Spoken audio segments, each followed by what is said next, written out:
3 दिवस झाले, 4 दिवस झाले, आम्हाला दुसऱ्या दिवशी आले. ते म्हणत्या सलाईन लावा, आम्हाला सलाईन नाही. आम्ही मेलो बी तरी नाही लावायचे. आम्ही मेलो तर याला एडीएम साहेब जबाबदार राहील. माझं लाईने मुलाचं कास्ट दिलं, मोठ्या मुलाचं नाही देत म्हणल्यावर याला कारण लाईने मुलाला कास्ट दिलेलं आहे, मोठ्या मुलाला देत नाही. नाही, 2 मुलं आहे मला. एक मुलगी 12वीला आहे, एक मुलगा 11वीला आहे आणि एक मुलगा 10वीला आहे.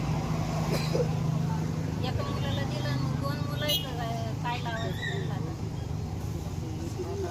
मागणी करायची. आमची मागणी तेवढीची, आम्हाला काष्ट द्यायचं आणि घरी जाऊ शकतो. आम्हाला सलाईन बी लागत नाही, गोळ्या बी लागत नाही. आम्हाला 4 दिवस झाले पावसात बसून आले. कोणी आमची पुकार घेत नाही. काही आहे का गेले. रात्रीचे डास चावते, इथं कुत्रं येत्या, साप येत्या, डुकरं येत्या. पोलीस लोक सुद्धा इथं बसायला डास मध्ये घाबरते. आम्हाला जीव नाही का गरीब लोकांना? गरीब लोकांना बी जीव आहे ना, आम्हाला बी आहे ना. पाठीमागे लेकरं बाळ आहे ना, लहान लहान मुलं सोडून पाणी सुटत नाही आम्हाला इथं प्यायला. दिसतोय कुठं तुम्हाला इथं जार दिसतोय का गल्लाच दिसतोय? कसं जगणार आहे आम्ही?